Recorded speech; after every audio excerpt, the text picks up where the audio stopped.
রহমতুল্লাহি ওয়া বারাকাতুহু।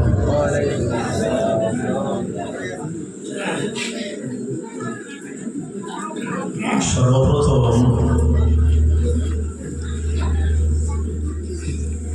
যে সমস্ত যুবক ভাই কিংবা চাচাদের অক্লান্ত পরিশ্রমে আজকের এই প্রোগ্রাম এতদূর এগিয়ে গিয়েছে, সর্বপ্রথম আমি তাদেরকে দাওয়াত দেব, আপনারাই সর্বপ্রথম আজকের জলসার মজলিসে চলে আসুন। উম্মতের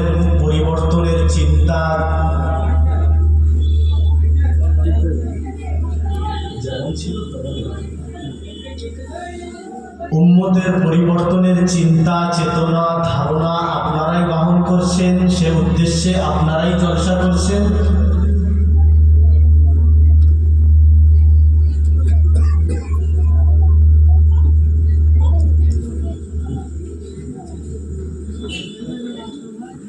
সেহেতু সর্বপ্রথম আপনাদের এই জলসার মজলিসে আসা একান্ত কর্তব্য, আপনাদের জন্য আবশ্যক।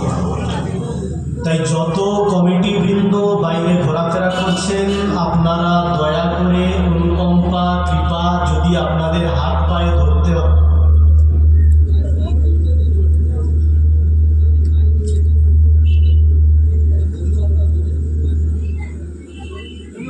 তাও ধরছি, আপনারা দয়া করে স্টেজের আশেপাশে জায়গা খালি আছে, চেয়ারগুলি খালি পড়ে আছে, আপনারা এসে বসে যান, তারপরেই গায়ন শুরু হবে। আপনারা যেন মনে করেন না যে হুজুর শুধু বলছে, না গেলেও চালু করে দেবে, অত সস্তা হুজুর নয়। আপনারা যদি আসেন দেখে তারপরে গায়ন চালু হবে, তা না হলে গল্প করতে করতে সময় পার করে দিয়ে আমি ঠিক চলে যাব। ক্যাপাসিটি পদ্ধতি সব কিছু জানা আছে, শুধুমাত্র অ্যাপ্লাই করি না সমাজে, কারণ মানুষের কাছে নিজের খারাপ রূপটা তুলে ধরা ঠিক হবে না। তাই যত কমিটি বাইরে ঘাটে এদিক ওদিক গোলায় ব্যাজ লাগে যারা ঘোরাফেরা করছেন, আপনাদের কোথাও ঘোরার দরকার নেই, আপনারা এখানে এসে বসে যান। যার দরকার পড়বে সে এসে বসবে, তা না হলে যে যেখানে যাচ্ছে যান, কোনো অসুবিধা নেই। আপনার বলার কর্তব্য আপনি বলেছেন, সে যদি না মানে তার ক্ষতি আপনার কাছে আসবে না, তার ক্ষতি তার নিজেরই হবে। আপনি আপনার লাভের চিন্তা করুন, আর অন্যজনের ক্ষতি দেখতে যাবেন না। যদি এতটা ভালোবাসা থাকে তাহলে ব্যবসা করবেন না, ঘরে বসে থাকবেন, বা যাদের সংসার চলছে না তাদের জন্য ব্যবসা করবেন। আউযু বিল্লাহি মিনাশ শাইতানির রাজীম। বিসমিল্লাহির রাহমানির রাহিম।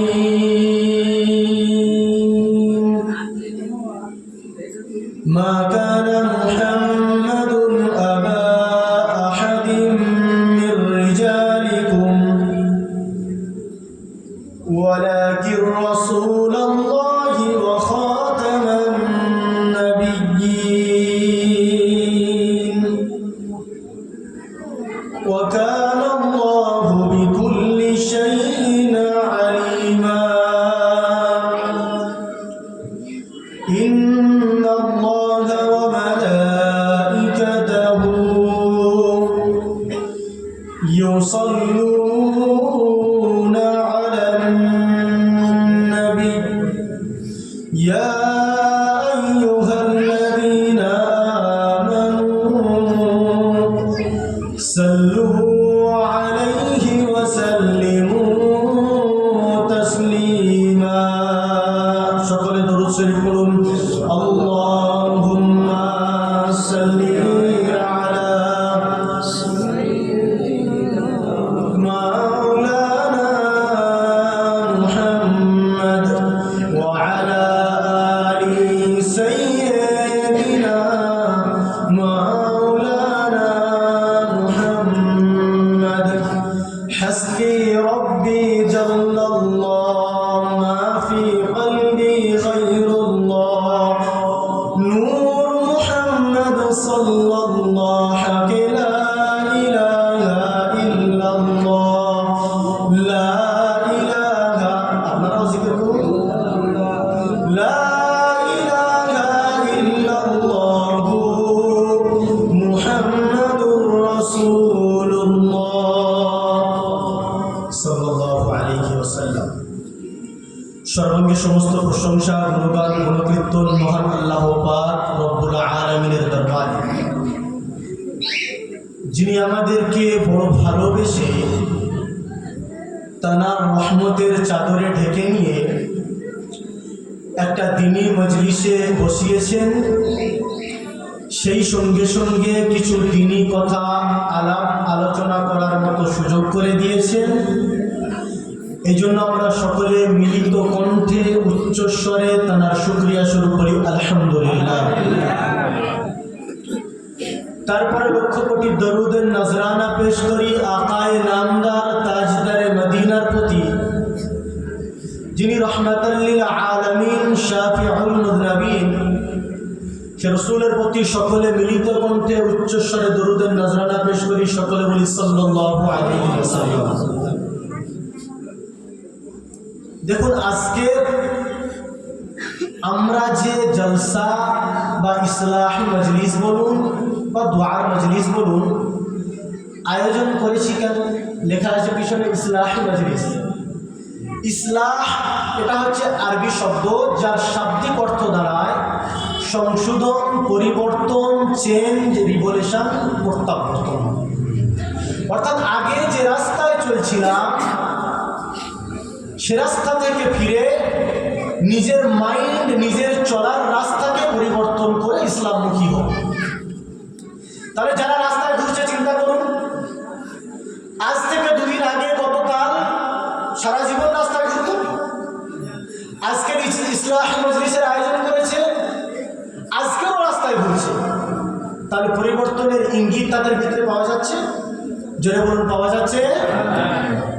তাহলে এই ধরনের ব্যক্তিকে আমার আল্লাহ কোনোদিন পরিবর্তন করবে? জোরে বলুন, কাদের পরিবর্তন করবে?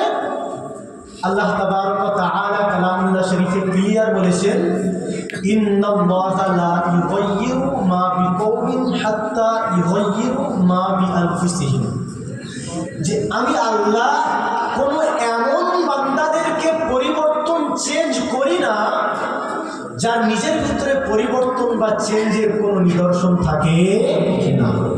যার ভিতরে চাহিদা, ইচ্ছা, আকাঙ্ক্ষা আছে পরিবর্তন হওয়ার, তাকে আল্লাহ পরিবর্তন করবেন, তাকে আল্লাহ সঠিক রাস্তায় আনবেন। যার ভিতরে পরিবর্তন হওয়ার সুপ্ত ইচ্ছা লুকায়িত আছে, আল্লাহ তাকে সঠিক রাস্তা দেখাবেন। আর যার মনে ইচ্ছা নাই, আগেও রাস্তায় ঘুরতো, জলসার দিনেও রাস্তায় ঘুরছে, আগামীকালও রাস্তায় ঘুরবে, এই কোয়ালিটির মানুষদেরকে আমার আল্লাহ কোনোদিন পরিবর্তন করবে? জোরে বলুন, করবে?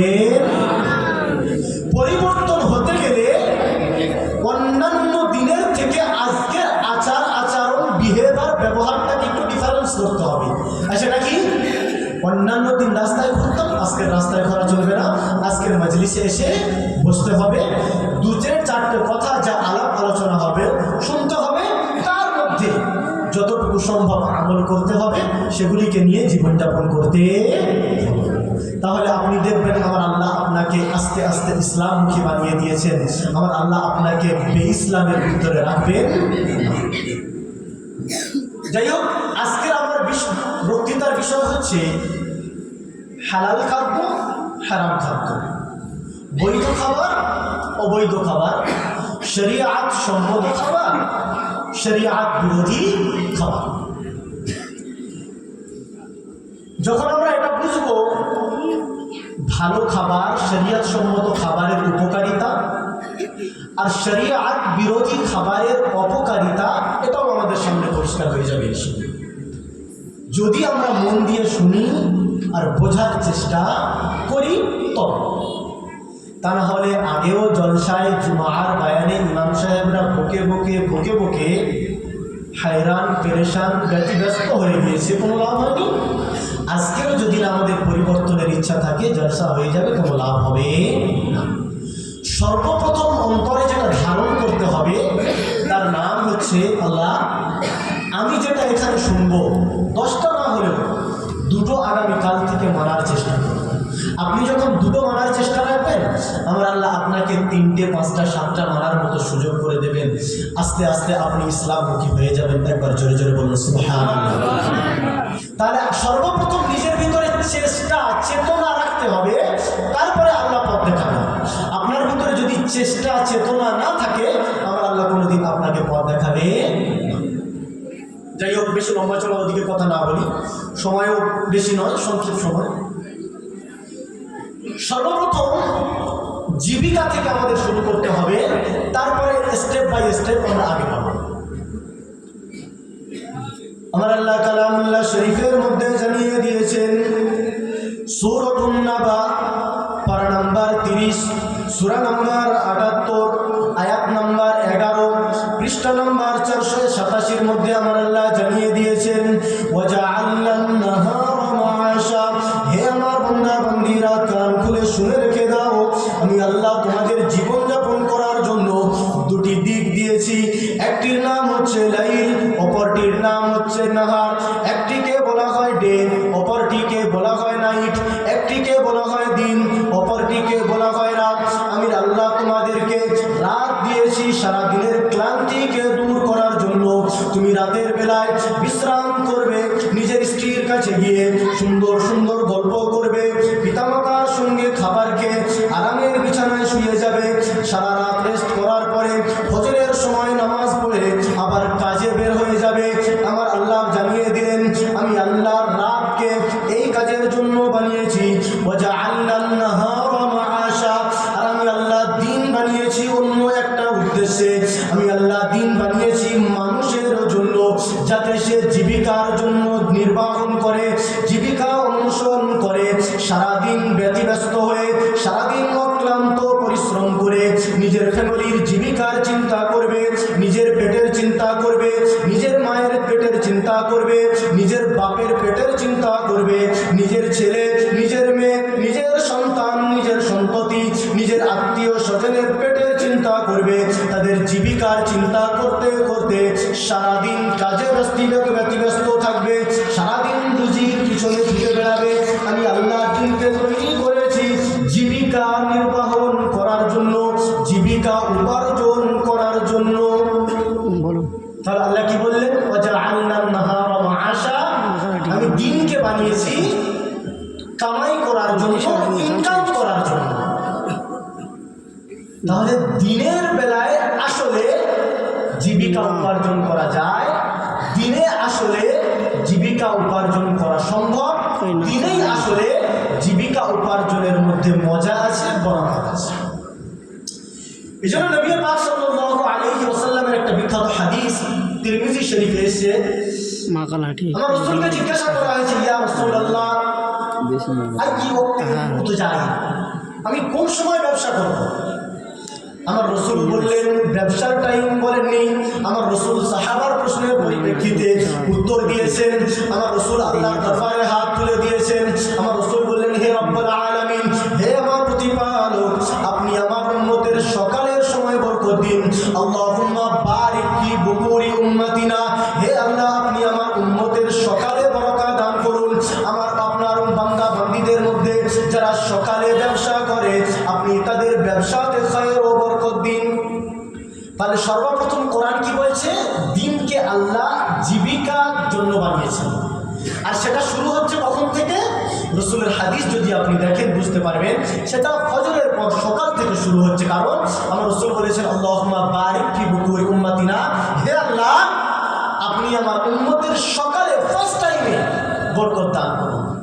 এই হাদিসের পরিপ্রেক্ষিতে একটা সাহাবা বলছেন যে, যখন আমি রসুলের কাছ থেকে শুনেছি যে হে আল্লাহ, আপনি আমার উম্মতের সকালে বরকত দান করুন, আমি ফজরের পরে ব্যবসা করা শুরু করে দিয়েছি। আমি যখন ব্যবসা করা শুরু করে দিয়েছি, একদিন, দুদিন, এক সপ্তাহ, 2 সপ্তাহ, 1 মাসের মধ্যে আল্লাহ আমার ব্যবসাতে অশেষ বরকত দান করেছেন। একবার জোরে বলুন সুবহানাল্লাহ। তাহলে মূলত পক্ষে, প্রকৃত পক্ষে কোন সময় ব্যবসা করলে বরকত পাওয়া যায়? দিনের বেলা। আর সেটা শুরু হয় কখন থেকে? ফজরের পর থেকে। এই কথাটা মিডিয়া পুরুষের লোকেদের গায়ে খুব লাগবে, কিচ্ছু করার নেই, এটা বাস্তব। আমাদের সমাজে যে সন্ধ্যার পর থেকে ব্যবসা না ফজর পর্যন্ত চলে, আর ফজরের নামাজ, ইশার নামাজ না পড়ে শুয়ে পড়া, এটা ব্যবসা না, এটা শুধুমাত্র দুনিয়া। এর ভিতরে আপনি দিনকে খুঁজে পাবেন না। হ্যাঁ, যদি কোনো ভাই সাবধানতার সঙ্গে সারা রাত ব্যবসা করেও নিজের নামাজ, নিজের ইমানকে ঠিক রাখেন, আলহামদুলিল্লাহ, খুব ভালো। কিন্তু সাধারণত এটা হয়ে ওঠে না। সারা রাত নিজের পেটের চিন্তা করে, নিজের ফ্যামিলির চিন্তা করে, আর ফজরের নামাজ না পড়ে টুক করে বিছানায় গিয়ে শুয়ে পড়ে। এটা ইসলামিক ব্যবসা নয়, এটা ইসলামিক জীবিকা নয়, এটা হালাল রুজির কোনো সঠিক মাধ্যম নয়। আমার কথাগুলো ফলো করবেন, আমি বলেছি হালাল রুজির সঠিক মাধ্যম নয়। হালাল রুজির মাধ্যম হতে পারে, কিছু কিছু মিল থাকতে পারে, কিন্তু সম্পূর্ণরূপে সঠিক মাধ্যম এটা হতে পারে না। যাই হোক, তাহলে কোরআনের সূরা নাবাতে আল্লাহ 11 নম্বর আয়াতে কি বললেন? যে আমি আল্লাহ দিনকে জীবিকা উপার্জনের জন্য বানিয়েছি। এখন প্রশ্ন হচ্ছে, তাহলে আমি কি সারাদিন জীবিকার পিছনে ঘুরবো, না একটা টাইম খালি খালি করে, একটা টাইম আলাদা আলাদা করে, টাইমকে ভাগ ভাগ করে আমি ইবাদত করব, টাইমকে ভাগ ভাগ করে আমি ব্যবসা বাণিজ্য করবো? এটাও তো ক্লিয়ার হওয়া দরকার যে আল্লাহ যখন বলেছেন ব্যবসা করতে হবে দিনে, আমি ফজরের পর থেকে ব্যবসা লেগে গেলাম, মাগরিব পর্যন্ত ব্যবসা করলাম, এ প্রসেস কি ইসলাম আমাদের শিক্ষা দেয়? না, ইসলামের শিক্ষা প্রসেস একটু ভিন্ন। আমার আল্লাহ কালামুল্লাহ শরীফের মধ্যে জানিয়ে দিলেন, সূরাতুল জুমআ আয়াত নম্বর 10, পারা নম্বর 28, সূরা নম্বর 62, আমার আল্লাহ পৃষ্ঠা নম্বর 555 এর মধ্যে জানিয়ে দিলেন, ফাইযা কুদিয়াতিস সালাতু ফান্তাশিরু ফিল আরদি ওয়াবতাগু মিন ফাদলিল্লাহ। হে আমার বান্দা বান্দীরা, আমি আল্লাহ তোমাদেরকে জীবিকার জন্য দিনকে নির্ধারণ করেছি। এর অর্থ এটা নয় তুমি সারাদিন জীবিকার পিছনে কাটিয়ে দেবে, নামাজ পড়বে না, আল্লাহর সামনে মাথা নত করবে না, রাসূলের জীবনকে পদ্ধতিকে মানবে না, আল্লাহর বিধানকে মানবে না, এমন কোনো কথা নয়। আমার আল্লাহ বললেন, সর্বপ্রথম যখন নামাজের ওয়াক্ত হবে তুমি মসজিদে এসে নামাজ আদায় করবে। নামাজ আদায় করার পরে ফাইযা কুদিয়াতিস সালাতু, যখন নামাজ আদায় করে নেবে, ফান্তাশিরু ফিল আরদি, জমিনের মধ্যে ছড়িয়ে যাও, ওয়াবতাগু মিন ফাদলিল্লাহ, আমার আল্লাহ যে জীবিকাগুলি তোমাদেরকে দিয়েছে সেগুলি তোমরা খুঁজতে থাকো। তাহলে আল্লাহ দিন দিয়েছে রুজি অন্বেষণ করার জন্য, কিন্তু তার ভিতরে একটা টাইমিং রেখেছে, সময় রেখেছেন। সেটা কি? নামাজের সময় নামাজ পড়তে হবে, তারপরে মসজিদে বসে ইল্লাল্লাহ ইল্লাল্লাহ করতে হবে না। নামাজ পড়লাম, সঙ্গে সঙ্গে দুনিয়ার বুকে ছড়িয়ে পড়বো, যেখান থেকে হালাল রুজি আসবে সে কাজে যোগ দিয়ে সে কাজে আমি ব্যতিব্যস্ত হয়ে যাব। কতক্ষণ? যতক্ষণ না অন্য নামাজের সময় আসছে ততক্ষণ। আমার আল্লাহ ওই আয়াতে বলে দিয়েছে যে আল্লাহর রুজি, আল্লাহর দেওয়া রুজিকে তালাশ করবে, তার সঙ্গে সঙ্গে কি করবে? লাআল্লাকুম তুফলিহুন, ওয়াযকুরুল্লাহা কাসীরান লাআল্লাকুম তুফলিহুন। যখন তোমরা নামাজ আদায় করার পরে দুনিয়ার বুকে রুজি অন্বেষণ করবে, রুজির পিছনে ছুটবে, তখন যেন মিথ্যা বলে, পরনিন্দা পরচর্চা করে, ধোঁকা দিয়ে ইনকাম করো না। আল্লাহকে সর্বদা মাইন্ডে রাখতে হবে, মাথায় রাখতে হবে, আর আল্লাহর স্মরণ রেখে ইনকাম করবে। আল্লাহর স্মরণ রেখে যদি তুমি ইনকাম করো, আমার আল্লাহ তার জন্য সার্টিফিকেট দিচ্ছেন, লাআল্লাকুম তুফলিহুন। যদি আমার কোনো বান্দা দুনিয়ার বুকে নামাজ আদায় করার পরে শরীয়ত সম্মত রুজি অন্বেষণ করে, আমার আল্লাহ বললেন সেই ব্যক্তি সফল হয়ে যাবে। একবার জোরে জোরে বলুন সুবহানাল্লাহ। তাহলে আল্লাহ জীবিকার কথা বলেছেন, প্রসেস বলেছেন, কোন পদ্ধতিতে করতে হবে সেটাও বলেছেন। বলার পরে আমার আল্লাহ যারা সেই গুণগুলিকে মানবে তাদের সফলতার সার্টিফিকেটও দিয়েছেন। সেই জন্য সেই প্রভুর শুকরিয়া স্বরূপ বলি সুবহানাল্লাহ। যারা সুবহানাল্লাহ বলছেন না, আপনাদের আল্লাহর সঙ্গে কোনো ঝগড়া হয়েছে? না না, হতে পারে, প্রতিবেশীর সঙ্গে কোনোদিন ঝগড়া হতে পারে, হয়তো আল্লাহ কোনোদিন কিছু চেয়েছে আল্লাহ দেয়নি, তাই হয়তো আল্লাহর প্রতি ক্ষোভ, আল্লাহর প্রতি রাগ। সুবহানাল্লাহর একটা ছোট্ট হাদিস বলে, আমার রাসূল বলছেন, মান ক্বালা সুবহানাল্লাহি ওয়া বিহামদিহি গুরিসাত লাহু নাখলাতুন ফিল জান্নাহ।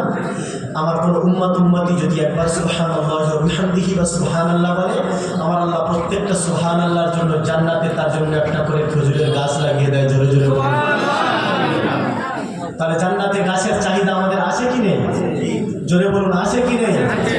নারে তাকবীর, নারে তাকবীর। তাহলে একটু সজাগ থাকতে হবে। ঘুমিয়ে ঘুমিয়ে বয়ান শুনে কোনো লাভ নেই, কোনো লাভ আসবেও না। তাহলে কথা কি বললাম? আল্লাহ জীবিকার জন্য টাইম নির্ধারণ করেছেন দিন। স্টার্টিং টাইম ফজরের পর থেকে, গ্যাপিং টাইম নামাজগুলি, নামাজের পরে ফের দুনিয়ায় ছড়িয়ে যেতে হবে, ছড়িয়ে গিয়ে আল্লাহর কথা মাথায় রেখে হালালকে ফলো করে রসুলের পদ্ধতি অনুযায়ী জীবিকা অন্বেষণ করতে হবে, খুঁজতে হবে। তাহলে আমার আল্লাহ বলে দিয়েছেন যারা এগুলি করবে তারা সফল হয়ে যাবে। এবারে প্রসেস হচ্ছে তিনটে ধাপে আল্লাহ জীবিকার কথা বলেছেন। সর্বপ্রথম আল্লাহ সর্বোপরি মানুষকে সামনে রেখে একটা কথা বলেছেন। আমার আল্লাহ কালামুল্লাহ শরীফের পারা নম্বর 2, সূরা নম্বর 2, সূরাতুল বাকারা, আয়াত নম্বর 168, পৃষ্ঠা নম্বর 26-এর মধ্যে জানিয়ে দিলেন, ইয়া আইয়ুহান নাস কুলু মিম্মা ফিল আরদি হালালান তাইয়্যিবা। হে বিশ্ববাসী, আমার আল্লাহ এখানে মুসলমানদেরকে বলেননি, আমার আল্লাহ এখানে ওলি আউলিয়াদেরকে বলেননি, আমার আল্লাহ এখানে রাসূল নবীগণকে বলেননি, আমার আল্লাহ বিশ্ববাসীকে সম্মুখীন করে বললেন ইয়া আইয়ুহান নাস, হে বিশ্ববাসী। তার মধ্যে মুসলিম আসতে পারে, হিন্দু আসতে পারে, খ্রিস্টান আসতে পারে, বৌদ্ধ আসতে পারে, নাস্তিক আসতে পারে, যে কোনো ধর্ম অবলম্বী আসতে পারে। আমার আল্লাহ সমস্ত বিশ্ববাসীকে বললেন ইয়া আইয়ুহান নাস, হে বিশ্ববাসী, কুলু তোমরা খাও, মিম্মা ফিল আরদি, আমার আল্লাহ জমিনের মধ্যে যা কিছু দিয়েছে তার মধ্যে থেকে হালালান তাইয়্যিবা, পবিত্র, ক্লিন এবং পরিষ্কার জিনিসকে খাও। আল্লাহ কি বললেন? ইয়া আইয়ুহান নাস, হে বিশ্ববাসী, কুলু মিম্মা ফিল আরদি হালালান তাইয়্যিবা, আল্লাহর দিত জমিনে যা কিছু আছে তার মধ্যে থেকে যেটা পবিত্র, পরিষ্কার, পরিচ্ছন্ন, সাজানো গুছানো, শরীয়ত সম্মত, সেটাকে দম ভরে খাও, কোনো অসুবিধা নেই। কিন্তু যেটা হালাল নয়, শরীয়ত সম্মত নয়, তার কাছে তোমরা যাবে না। আমার আল্লাহ সেই জন্য বলেছেন ওয়ালা তাত্তাবিউ খুতুওয়াতিশ শাইতান, আর তোমরা দুনিয়ায় রুজি অন্বেষণের ক্ষেত্রে শয়তানের ধোঁকাতে পা দিও না, শয়তানকে ফলো করো না, শয়তানকে মেনে চলো না। কেন? ইন্নাহু লাকুম আদুউম মুবিন, শয়তান তোমাদের ডাইরেক্টলি শত্রু, এতে কোনো ইনডাইরেক্ট নেই, সে সরাসরি তোমাদের শত্রু। তাহলে আল্লাহ সর্বপ্রথম সূরা নাবায় কি বললেন? জীবিকার সময় বললেন। রসুলের হাদিস স্টার্টিংয়ের সময় পেলাম, কোরআনের সূরা জুমাআতে গ্যাপিং সময় পেলাম, এবং প্রসেসের সঙ্গে সফলতার সার্টিফিকেটও পেলাম। এরপরে জীবিকার ধারণকে আল্লাহ আমাদের মাইন্ডে দিচ্ছেন যে বিশ্ববাসী, তোমরা অযথা এদিক ওদিক নোংরা আবর্জনা খেও না, ক্লিন, পরিষ্কার, পরিচ্ছন্নতা খাবে। এই কথা আল্লাহ বিশ্ববাসীকে সম্মুখীন করে বলেছেন। কোনো একটা আটটা মানুষকে আল্লাহ বলেননি বা কাউকে বাদ দেননি। যারা দুনিয়ার মধ্যে জন্মগ্রহণ করেছেন প্রত্যেককে সম্মুখীন করেই আল্লাহ বলেছেন হে বিশ্ববাসী, দুনিয়ার মধ্যে আমার দিত রুজি থেকে পরিষ্কার পবিত্রটা খাও, অপবিত্রকে তুমি দূরে ছুঁড়ে ফেলে দাও। আমার আল্লাহ তারপর একটু আগে আসলেন, একটু বিশেষ করলেন। এই একই সূরা, সূরাতুল বাকারা, পারা নম্বর 2, সূরা নম্বর 2, পৃষ্ঠা নম্বর 26, আয়াত নম্বর 172। আমার আল্লাহ কালামুল্লাহ শরীফের মধ্যে জানিয়ে দিলেন ইয়া আইয়ুহাল্লাযীনা আমানু কুলু মিন তাইয়্যিবাতি মা রাযাকনাকুম, হে বিশ্বাসী বান্দা বান্দীগণ। সূরা বাকারার 168 নম্বর আয়াতে কি বলেছিলেন? ইয়া আইয়ুহান নাস কুলু, হে বিশ্ববাসী তোমরা খাও। আর 72 নম্বর আয়াতে কি বললেন? ইয়া আইয়ুহাল্লাযীনা আমানু, হে বিশ্বাসী বান্দা বান্দীগণ, কুলু মিন তাইয়্যিবাতি মা রাযাকনাকুম, আমি আল্লাহ তোমাদেরকে যে রুজি দিয়েছি, আমি আল্লাহ তোমাদেরকে যে ধন, যে সম্পদ দিয়েছি, সেই সম্পদের মধ্যে পবিত্র মালগুলিকে তোমরা খাও। তাহলে বিশ্ববাসীকে আল্লাহ সম্মুখীন করার পরে আল্লাহর বিশেষ বান্দা, খাস বান্দা, ইমানদার, নেককার, সালেহিনদেরকে আল্লাহ সম্মুখীন করে বলছে যে হয়তো অনেক বিশ্বাসী বান্দা, অনেক দুনিয়ার মানুষ যারা আল্লাহর প্রতি বিশ্বাস রাখে না, রাসূলের প্রতি বিশ্বাস রাখে না, যারা এক আল্লাহকে সাক্ষ্য দেয় না, তারা হয়তো নাও মানতে পারে আমার দেওয়া বিধান, তারা হয়তো আমার দেওয়া জীবন বিধানকে সঙ্গে নিয়ে নাও চলতে পারে, তারা হয়তো হালাল রুজির দিকে অ্যাট্রাকটিভ নাও হতে পারে, হালাল রুজি ইনকাম করার দিকে মনোযোগী নাও হতে পারে। তাদের কথা আমি ছেড়ে দিলাম। আমার প্রতি যারা বিশ্বাস রাখে, আমার প্রতি যারা ঈমান রাখে, আমার রাসূলের প্রতি যারা ভালোবাসা রাখে, আমি আল্লাহ তাদেরকে বলছি ইয়া আইয়ুহাল্লাযীনা আমানু কুলু মিন তাইয়্যিবাতি মা রাযাকনাকুম, আমি আমি আল্লাহ তোমাদেরকে যে জীবিকা দিয়েছি, যে রুজি দিয়েছি, তার মধ্যে পবিত্র ক্লিন পরিষ্কার জিনিসগুলিকে বিশ্বাসীরা খাও। কেন? আমার আল্লাহ বলেন আশকুরুলিল্লাহ, যখন তোমরা পবিত্র জিনিস খাবে আল্লাহর শুকরিয়া আদায় করো না, আল্লাহর শুকরিয়া আদায় করা তোমাদের জন্য সহজ ও সরল হয়ে যাবে। একবার জোরে জোরে বলুন সুবহানাল্লাহ। আপনারা কি চিন্তা করেছেন যে আল্লাহ হালাল রুজি কেন খেতে বলেছেন আমাদের? তারপরে সূরা মুমিনের আয়াতে আমি যখন যাব তখন সেটাকে আমি ক্লিন আর পরিষ্কার করে বলবো যে আল্লাহ কেন বলেছেন। তার আগে একটা কথা শুনে রাখুন, আমরা যখন ঘর বানাই, বাড়ি যখন আমরা বানাই, আমরা তার ভিতটাকে কি করি? মজবুত করি। কি করি? মজবুত করি।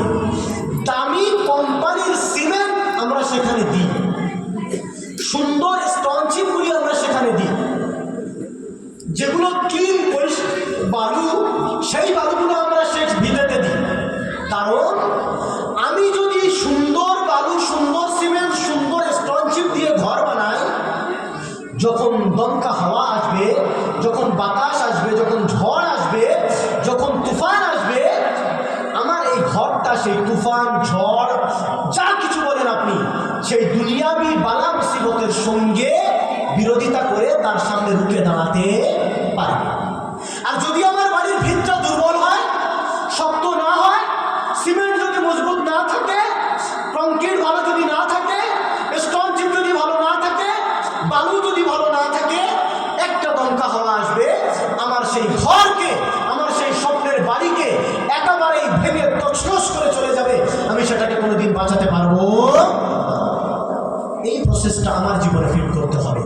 আপনি যদি আপনার জীবনের ছোট থেকে হালাল রুজি দ্বারা আপনার মানুষকে তৈরি করেন, আপনার বডিকে তৈরি করেন, তাহলে আপনার বডির প্রতি যখন ইসলাম বিরোধী শক্তি এসে প্রয়োগ করবে, আপনি তাদের চক্রে পা দেবেন। জোরে বলুন, পা দেবেন। সকলে যতক্ষণ না বলবে এখান থেকে সরব না, পা দেবেন। আপনার প্রতি যদি কোনো অনিসলামিক অত্যাচার হয়, আপনি সেটাকে সহ্য করার ক্ষমতা রাখবেন, সেটাকে আপনি সহ্য করতে সক্ষম হবে। আর যদি আপনার শরীরের মধ্যে হালাল খাদ্য না থাকে, যদি কেউ এসে বলে জয় শ্রীরাম বলতে আমাদের ধরে পেদাবো, আপনি ভয়তে বলে দেবেন জয় শ্রীরাম। কারণ বালা মুসিবত, বিপদ সহ্য করার জন্য শরীরের যে কোয়ালিটি দরকার ছিল হালাল খাদ্য, আমার শরীরকে আমি সেই কোয়ালিটি দিতে পারিনি। হালাল খাদ্য দিয়ে আমার শরীরকে, আমার ধাঁচাকে আমি তৈরি করতে পারিনি। তাই আমার প্রতি যখন সামান্যতম কষ্ট আসে, আমি সেটাকে সহ্য না করতে পেরে তার সামনে মাথা নত করে দিই। আমার সামনে যখন শীতের ঠান্ডা আসে আর ফজরের নামাজ আসে, আমি তখন ফজরের নামাজের দিকে ঝুঁকতে পারি না। কারণ আমার শরীরটাকে সম্পূর্ণ হালাল খাদ্য দ্বারা তৈরি করা হয়নি, আমার শরীরকে সম্পূর্ণ মজবুতভাবে তৈরি করা হয়নি। যে শরীরের ভিতরে ইসলামের প্রতি ভালোবাসা থাকবে, শরীয়তের প্রতি ভালোবাসা থাকবে, সেরকম মজবুত, সেরকম দৃঢ়ভাবে আমি তৈরি করতে পারিনি। তাই ফজরের আজান হলে ঠান্ডার সময় আমার উঠে যেতে মন চায় না। যখন কোনো বেধর্মীর চাপ আসে, সেটাকে আমি সহ্য করতে পারি না। অবৈধ যখন কোনো চাপ আমার প্রতি আসে, সেটাকে আমি বরদাস্ত করতে পারি না। আমি সেদিকে ঝুঁকে যাই, আমি তার দিকে মনোযোগ দিই, তার দিকে ছুটে চলে যাই, তার দিকে পালিয়ে যাই। ইসলামের দিকে আমি থাকতে পারি না, কারণ আমার শরীরের মধ্যে সে কোয়ালিটি দেওয়া নেই। যেমন ঘরের মধ্যে কোয়ালিটি না দেওয়া থাকলে ঘর ভেঙে যায়, তদ্রূপ শরীরের মধ্যে হালাল খাদ্যের কোয়ালিটি যদি না দেওয়া থাকে, এ কোনোদিন ইসলাম বিরোধী শক্তিকে সহ্য করতে পারবে না। ইসলাম বিরোধী শক্তিকে কোনোদিন সহ্য করতে পারবে না। যখন এর কাছে কোনো ইসলামের জন্য কোনো ত্যাগ, কোনো তিতিক্ষারের কথা বলা হবে, সেখান থেকে দূরে সরে যাবে যে আমার দ্বারা সম্ভব নয়, আমার বাড়িতে ছেলে আছে, আমার মেয়ে আছে। এই কষ্ট থেকে কেন দূরে সরে যাচ্ছে? কারণ ওর শরীরের মধ্যে কষ্ট সহ্য করার মতো পাস সে জিনিসগুলি, কোয়ালিটিগুলি দেওয়া নেই, তাই ও কষ্ট থেকে সরে যাচ্ছে। আর সেটা কে কি করে দেওয়া যাবে? হালাল খাদ্যর দ্বারা দেওয়া যাবে। আমার আল্লাহ কালামুল্লাহ শরীফের মধ্যে জানিয়ে দিলেন, পারা নম্বর 18, সূরা নম্বর 23, সূরাতুল মুমিনুন, আয়াত নম্বর 51 এর মধ্যে জানিয়ে দিলেন, ইয়া আইয়ুহার রাসূলু কুলু মিন তাইয়্যিবাত, হে আমার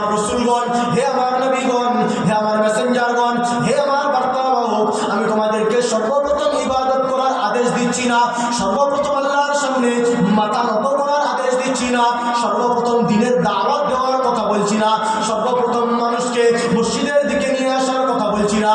আমি আল্লাহ সর্বপ্রথম কি বলি, কান দিয়ে শোনো, মনের পৃষ্ঠাতে লিখে রাখো, দিমাগের ভিতরে ঢুকে রাখো। আমার আল্লাহ রসুলদেরকে সম্বোধন করলেন, নবীদেরকে সম্বোধন করলেন। আমার আল্লাহ জানিয়ে দিলেন, ইয়া আইয়ুহার রাসূল, হে আমার নবীগণ, হে আমার রাসূলগণ, কুলু মিন তাইয়্যিবাতি, তোমাদের দিনের দাওয়াত প্রথমে দিতে হবে না, সর্বপ্রথম তোমাদের রুজিটা, তোমাদের জীবিকাটা, তোমাদের খাদ্যটা যেন হালাল হয়, তোমরা হালাল খাদ্য খাও। রসুলদেরকে আল্লাহ কেন দুনিয়ায় পাঠান? উম্মতের কাছে দ্বীনের প্রচার প্রসার করার জন্য। তাহলে আল্লাহ সর্বপ্রথম কিসের কথা বলা উচিত ছিল? হে আমার রসুলগণ, আমার বান্দাদের কাছে দ্বীনের কথা পৌঁছে দাও, তুমি নিজে আল্লাহর ইবাদত করো। কিন্তু আল্লাহ এই প্রসেস অবলম্বন করেন, জোরে বলুন, আল্লাহ এই প্রসেস অবলম্বন করেন না। একটা ছোট্ট আবেদন, আপনারা যারা দাঁড়িয়ে আছেন, আমার প্রশ্ন, এখানে জায়গা এত খালি আছে, কি হচ্ছে? আপনারা এসে বসুন, আল্লাহর খাস রহমত ইনশাআল্লাহ আপনাদের প্রতি আল্লাহ বর্ষণ করবেন। জোরে জোরে বলুন সুবহানাল্লাহ। তাহলে আল্লাহ রসুলদেরকে সম্বোধন করে কি বললেন?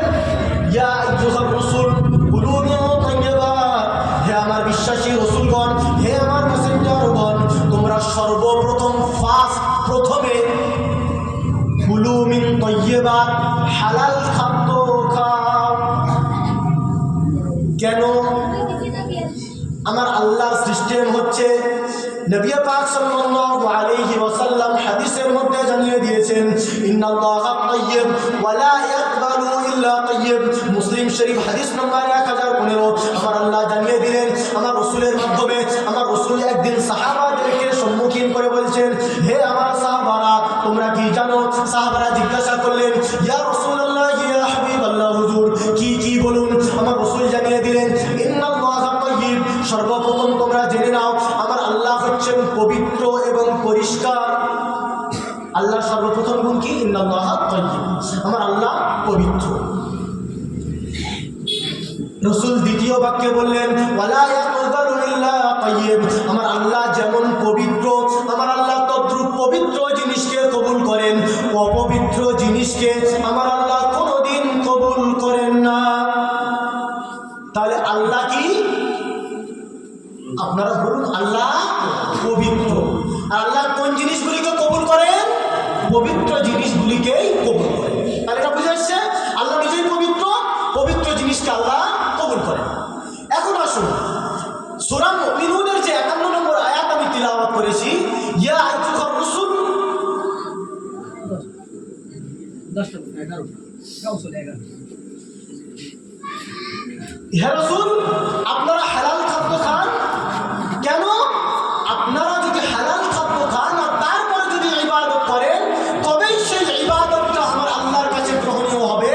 যদি তুমি হারাম খাদ্য খেয়ে ইবাদত করো, সেই ইবাদত আমার আল্লাহ কোনোদিন গ্রহণ করবেন? জোরে বলুন, গ্রহণ করবেন?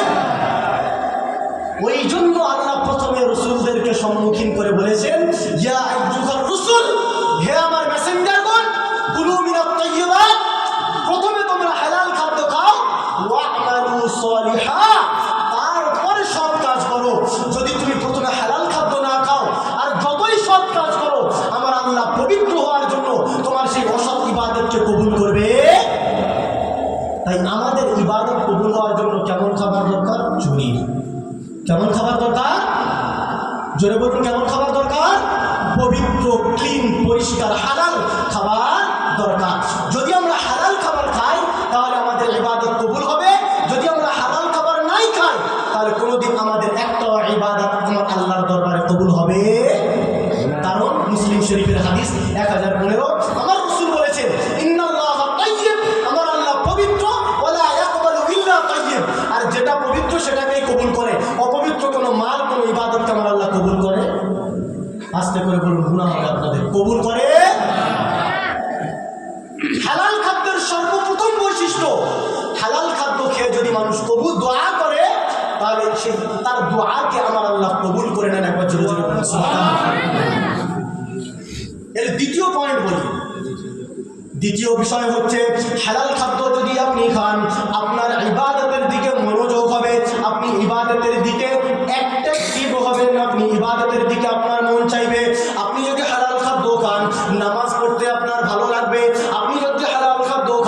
রোজা রাখতে আপনার ভালো লাগবে, আপনি যদি হালাল খাদ্য খান। সত্য বলতে আপনার ভালো লাগবে, আপনি যদি হালাল খাদ্য খান। সত্য কথা শুনতে আপনার ভালো লাগবে, আপনি যদি হালাল খাদ্য খান। যাকাত দিতে আপনার ভালো লাগবে, আপনি যদি হালাল খাদ্য খান। হজ করতে আপনার ভালো লাগবে, আপনি যদি হালাল খাদ্য খান। পাড়া প্রতিবেশীর সঙ্গে সৎ ব্যবহার করতে আপনার ভালো লাগবে, আপনি যদি হালাল খাদ্য খান। পিতামাতার সেবা যত্ন করতে আপনার ভালো লাগবে, আপনি যদি হালাল খাদ্য খান। উলামাদের সম্মান করতে আপনার মন লাগবে। এক কথায় আপনি যদি হালাল খাদ্য খান, সমস্ত সৎ কাজের দিকে আপনার মনটা টানবে। তাহলে হালাল খাদ্যের প্রথম বৈশিষ্ট্য কি?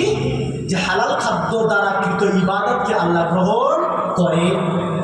নাম্বার 2, হালাল খাদ্য খেলে মন, শরীর, প্রাণ সবকিছু ইবাদতের দিকে টানে। নাম্বার 3, হালাল খাদ্য খেলে দুনিয়াবি বালা মুসিবত সহ্য করার মতো শরীরে একটা শক্তি জোগায়। আপনি দেখবেন দুনিয়ায় যত রসুল এসেছেন সমস্ত রসুলকে আল্লাহ সম্বোধন করে সূরা মুমিনুনের আয়াতটা বলেছেন যে আইয়ুহার রাসূল কুলু মিনাত তাইয়্যিবাত ওয়া আমালু সালিহা। আগে হালাল খান, তারপরে ইবাদত করুন। দিনের দাওয়াত দিন, দিনের দাওয়াত দেওয়াটা একটা ইবাদত। তাহলে আল্লাহ সর্বপ্রথম হালাল খাদ্য খাওয়ার কথা কেন বললেন রসুলদেরকে?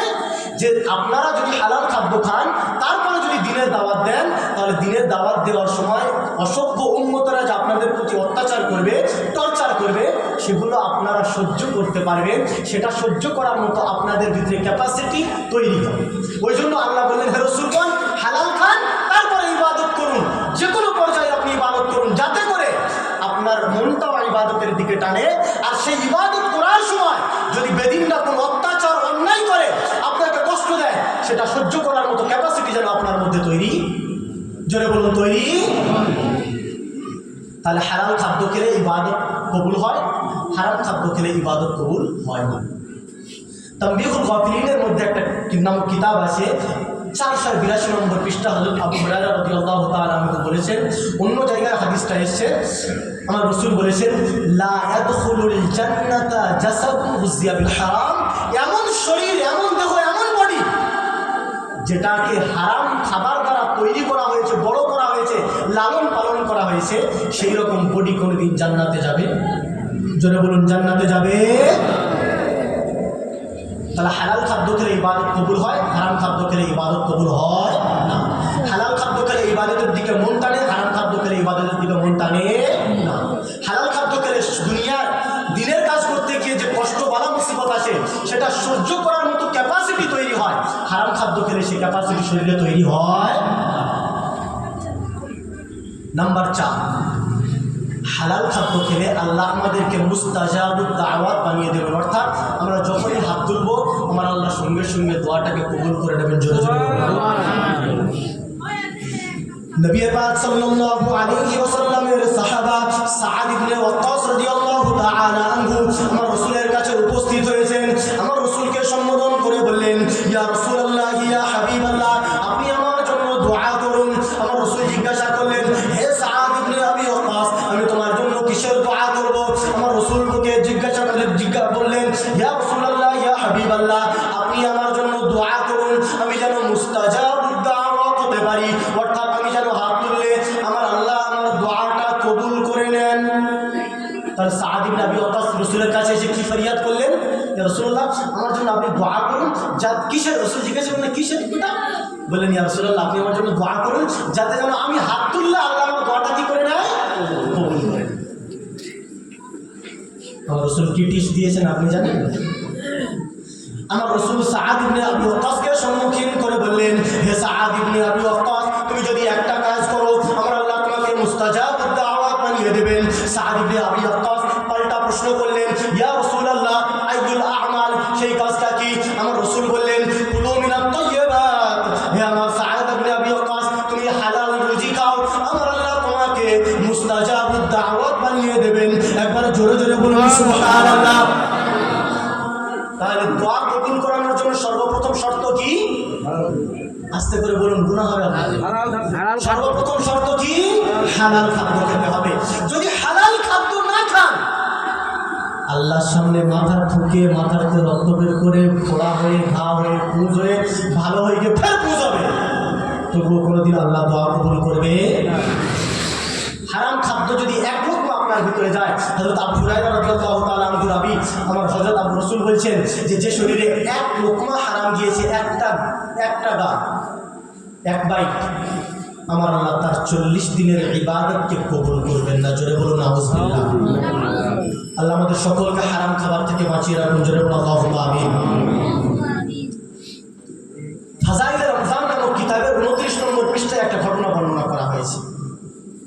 কুফা নগরে কিছু অতি সৎ মানুষ ছিলেন। তারা যখনই আল্লাহর দরবারে হাত তুলত, আল্লাহর সঙ্গে সঙ্গে কানেকশন জুড়ে দিতেন, অর্থাৎ দোয়া কবুল করে। জোরে বলুন দোয়া কবুল করে।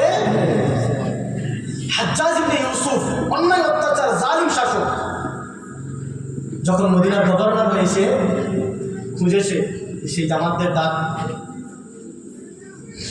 হাজ্জাজ ইবনে ইউসুফ মুস্তাজাবুদ দাওয়াত নামক গ্রুপকে দাওয়াত করেছে।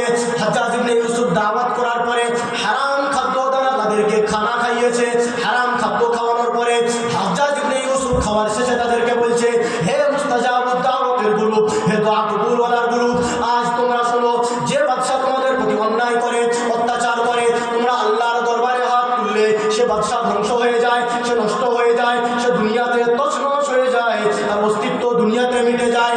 হ্যাঁ হ্যাঁ, আমিও জানি তোমাদের দোয়া আমার আল্লাহ কবুল করে নেন। আমি সেই জন্য তোমাদেরকে দাওয়াত করেছি। দাওয়াত করার পরে আমি তোমাদেরকে হারাম খাদ্য খাইয়েছি। এই হারাম খাদ্যর ফলে তোমাদের দোয়াকে আমার আল্লাহ আর কবুল করবেন না। তাহলে সারা জীবন হারাম খেয়েছে, হালাল খেয়েছে, সারা জীবন আল্লাহ তাদের হাত তোলার সঙ্গে সঙ্গে দোয়া কবুল করেছে। কিন্তু হাজ্জাজ ইবনে ইউসুফ চালাকি করে একবার হারাম খাইয়ে দিয়েছে, তার জন্য তাদের দোয়া কবুল হয়। তাহলে আমরা যারা দোয়া করে করে পেরেশান হচ্ছি, সারা জীবন হালাল হারামের কোনো নাম নেই, কেন দোয়া কবুল হচ্ছে না? বুঝে এসছে আপনাদের? আমার বলতে হবে কেন দোয়া কবুল হচ্ছে না, বলার দরকার নেই। তাহলে হালাল খাবারের পঞ্চম ফ্যাসিলিটি কি? দোয়া সহজে আল্লাহ কি করে নেন? কবুল করে নেন। যারা হালাল খায় আল্লাহ তাদেরকে মুস্তাজাবুদ দাওয়াত বানিয়ে দেন। জোরে জোরে সুবহানাল্লাহ। আর একটা ছোট্ট শেষ কথা, আরো অনেক পয়েন্ট ছিল, শেষ পয়েন্ট বলে দেব। হালাল খাদ্য খাওয়ার পরে আখিরাতটা মানুষের কাছে সব কিছু মনে হয়, এই দুনিয়ার কোনো কিছু তার যায় আসে। আহমদ রাহমাতুল্লাহ আলাইহি তার কিতাবে 6652 নম্বর হাদিস, আমার রাসূল বলেছেন, ইযা কুননা ফীহি আরবা'আন, যখন তোমার মধ্যে 4টে গুণ থাকবে, যখন তোমার মধ্যে মা ফাতাকা মিনাদ দুনিয়া, পুরো দুনিয়া যদি তোমার কাছ থেকে চলে যায় তবু তোমার কোনো যায় আসে। ফালা আলাইকা মা ফাতাকা মিনাদ দুনিয়া, রাসূল বলেন 4টে গুণ তোমার মধ্যে যদি থাকে, পুরো দুনিয়া যদি তোমার কাছ থেকে চলে যায় তবু তোমার কোনো যায় আসে। 4টে গুণ, হিফজু আমানা, যদি তুমি আমানতকে রক্ষা করো, এগুলো কথা বলার দরকার নেই। সিদকু হাদিস, যদি তুমি সত্য কথা বলো। নাম্বার 3 হুসনুল খলিকাতিন, যদি তুমি সৎ চরিত্রবান হও। আর নাম্বার 4 ওয়া ইফফাতু ফি তু'মাতিন, তোমার খাদ্য যদি হালাল হয় তাহলে পুরো দুনিয়া তোমার কাছে কোনো ভ্যালু থাকবে না, আল্লাহ এবং রাসূল তোমার কাছে সবথেকে গুরুত্বপূর্ণ হয়ে উঠবে। একবার জোরে জোরে বলুন সুবহানাল্লাহ। তাহলে হালাল খাদ্যের মূল পয়েন্ট কটা হলো? নাম্বার 1 ইবাদত কবুল হয়, নাম্বার 2 ইবাদতে মনোযোগী হয়, নাম্বার 3 দুনিয়ার বালা মুসিবত সহ্য করার মতো শরীরের ক্যাপাসিটি তৈরি হয়, নাম্বার 4 মুস্তাজাবুদ দাওয়াত বানিয়ে দেন, আর নাম্বার 5 দুনিয়ার সব কিছু তার কাছে তুচ্ছ মনে হয়। দুনিয়ায় কে কিছু করলো তার অত যায় আসে না, মানুষের চলে সে কোনো ধ্যান ধারণা দেয় না। পুরো দুনিয়া যদি তার কাছ থেকে চলে যায় তবুও তার কোনো ক্ষতি হবে না। তাহলে আমাদের সামনে হালাল এবং হারাম খাদ্যের সামান্য কিছু আলোচনা করেছি। আমাদের সকলকে আল্লাহর কাছে দোয়া করতে হবে, আল্লাহ আমরা আজকের যেটা শুনলাম যেন আগামী সারা জীবন হালাল খাদ্য খেয়ে হারাম থেকে বেঁচে থেকে জীবনযাপন করতে পারি। হালাল রুজির কারণে আল্লাহ যেন আমাদের সকলকে মুস্তাজাবুদ দাওয়াত বানিয়ে দেন। একবার জোরে জোরে বলুন